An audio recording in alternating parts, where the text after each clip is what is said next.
Ciudad Viva, el paseo dominical por los sitios que conforman la histórica Ciudad de México.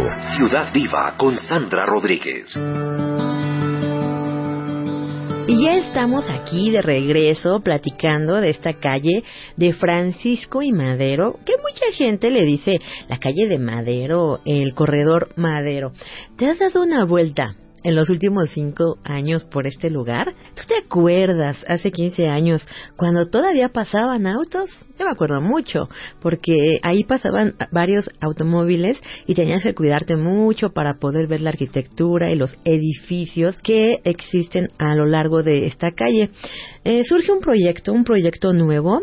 Yo recuerdo que hace cerca de 5 años empezaron a cerrar la calle los fines de semana, después 2 días, 3 días, 4 días, hasta que finalmente deciden hacerla completamente peatonal. Ahora es un corredor peatonal, no es el primero, de hecho es el segundo proyecto que se hace de un corredor peatonal para dar acceso a la Plaza Mayor.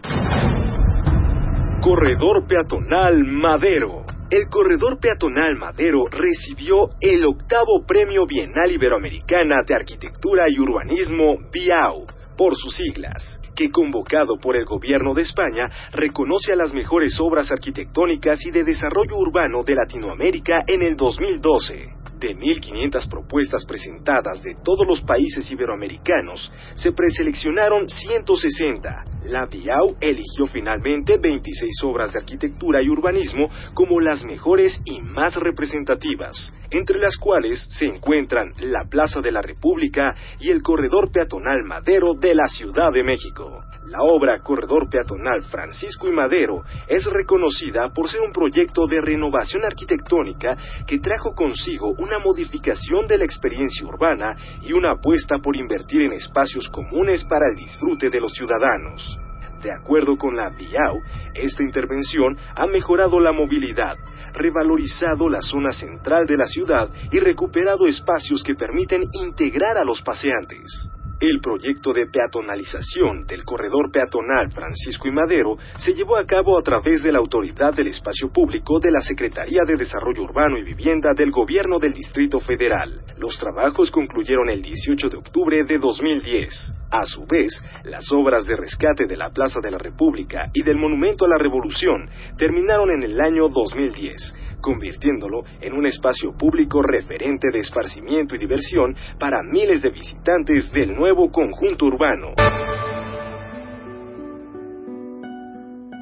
Es una de las calles que recibe pues realmente la mayor cantidad de personas todos los días pasa una gran cantidad de personas, ya sea de paso para ir hacia la Plaza Mayor o para visitar varias de las instituciones que se encuentran a lo largo de esta, como el Palacio de Iturbide, por ejemplo, o el Museo Mexicano del Diseño. Este corredor peatonal tiene diferentes premios a nivel internacional y estos premios tienen que ver precisamente con el trazo, con la comodidad, con el acceso, con el haberle dado la prioridad al peatón para poder recorrer esta calle y recuperarla.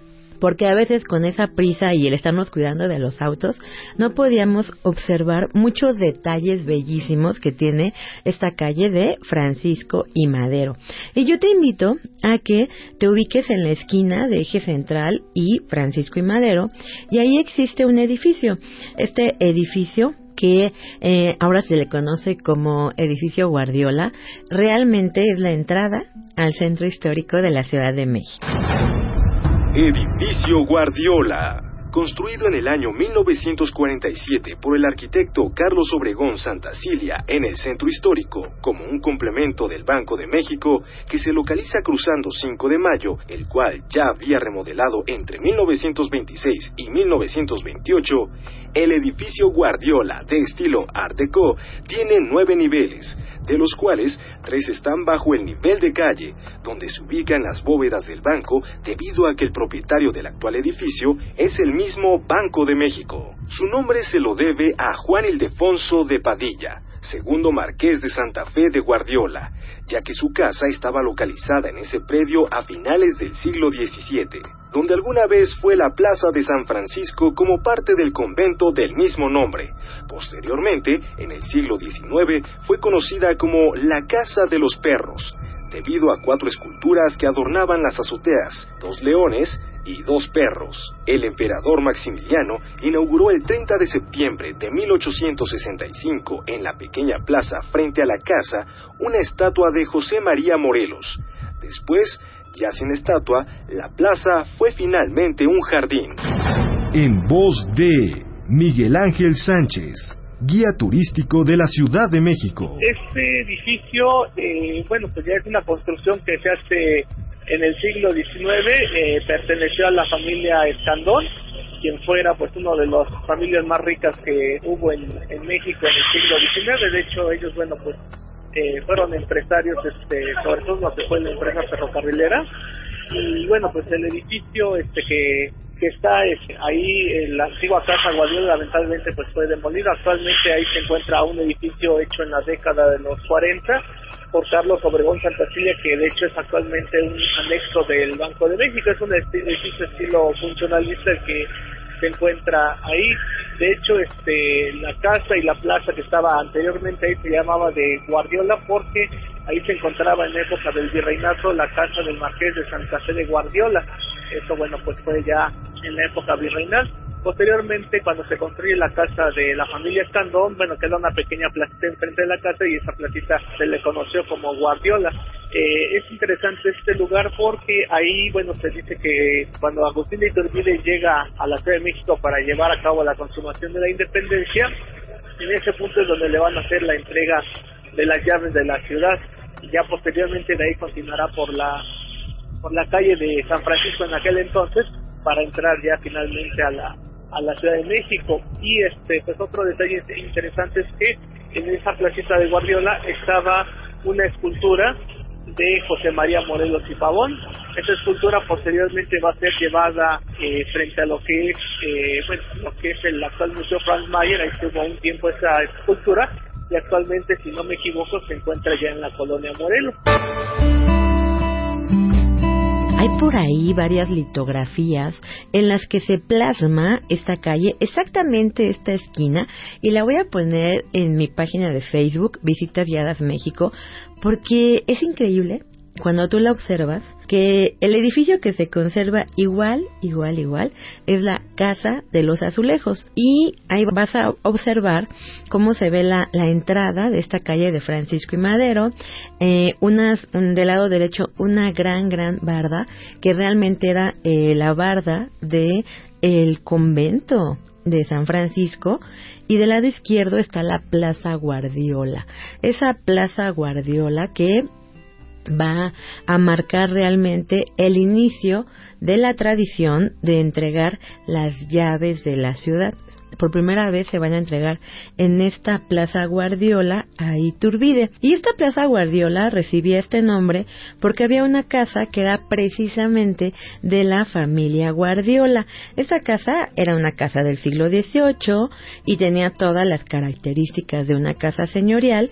Más adelante se derrumba y entonces da paso al nuevo edificio que ahora observamos y que recibe el mismo nombre de Edificio Guardiola.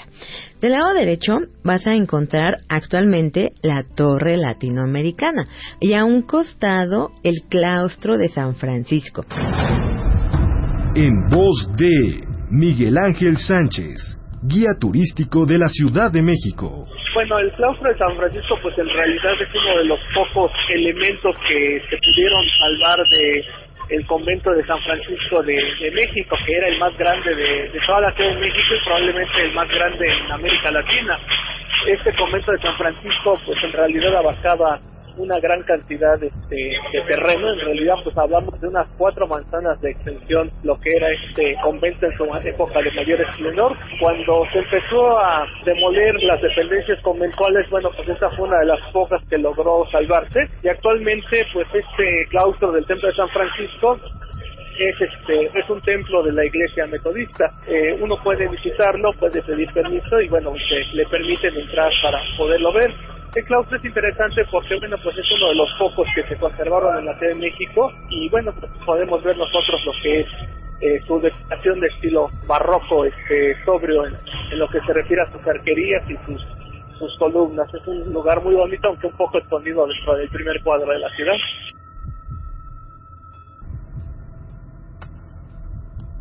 Mira, el atrio, por ejemplo, bueno, era parte de todo el conjunto de San Francisco.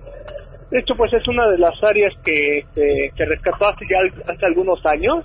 Pues ahí se encontraba, pues lo que era la cruz atrial, y estaba rodeada de algunas capillas. La capilla de la Tercera Orden, la capilla de Valvanera, la capilla del Señor de Burgos. Había algunas capillitas que cerraban ese conjunto. Digamos que el atrio era como el patio central de lo que era el templo de San Francisco. Lamentablemente, pues también fue una de las cosas que pues se perdieron en el siglo XIX. Cuando se fraccionó y se vendió todo esto, se empezaron a hacer construcciones pues de casas y, bueno, pues otro tipo de edificios que pues nada tenía que ver, y prácticamente esa parte del atrio, bueno, pues desapareció. Cuando vino el terremoto de 1985, pues algunas partes del centro fueron dañadas. Por ejemplo, este tipo de construcciones que se hicieron en el siglo XIX y XX, bueno, fueron gravemente dañadas y se quedaron, bueno, pues un tiempo en estado ruinoso y ya posteriormente fueron demolidos. Fue por eso que se pudo recuperar un poco de lo que es el atrio del convento de San Francisco, y en la actualidad ese lugar pues lo llegan a utilizar para lo que son exposiciones temporales, alguna exposición de arte. Generalmente es lo que uno puede encontrarse en lo que es el antiguo atrio del templo de San Francisco.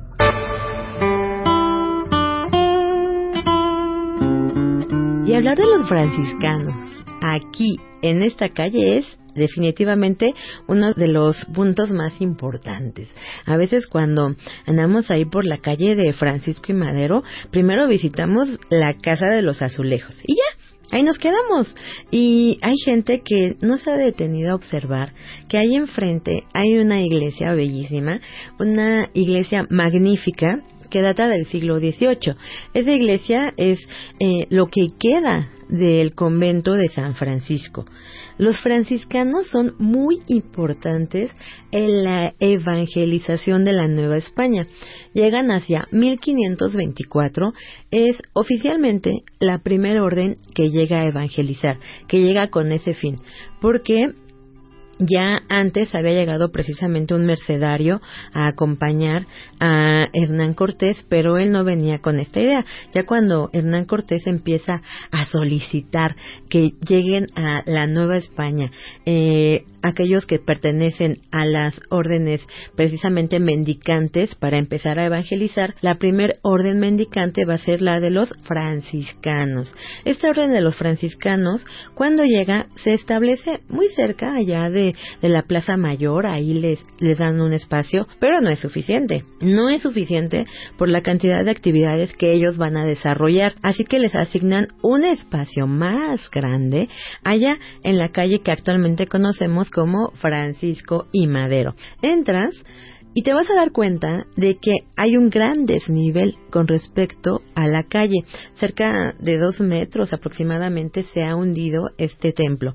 Vas a bajar y vas a ubicar la entrada a la capilla de Valvanera. La capilla de Valvanera era una de las capillas del templo del convento de San Francisco. Y lo interesante es que en este espacio no existe una sola imagen de ningún santo en la portada. Todas las quitaron, todas, porque en un momento dado este templo lo vendieron a particulares. Después de que se da ya las leyes de reforma, lo venden a particulares y quitan todas las esculturas de los santos. Así que cuando tú entras a este convento, pues vas a observar que no hay nada, ni una imagen de ningún santo en la portada. Después vas a tener acceso ya a la capilla de Valvanera como tal, y ahí vas a descubrir una gran cantidad de obra de arte sacro que puedes observar en este espacio. Cuando entres vas a observar algunos altares muy interesantes de los que vamos a hablar cuando regresemos en este recorrido por la calle de Francisco y Madero. Ciudad Viva. Recorridos llenos de anécdotas. Ciudad Viva.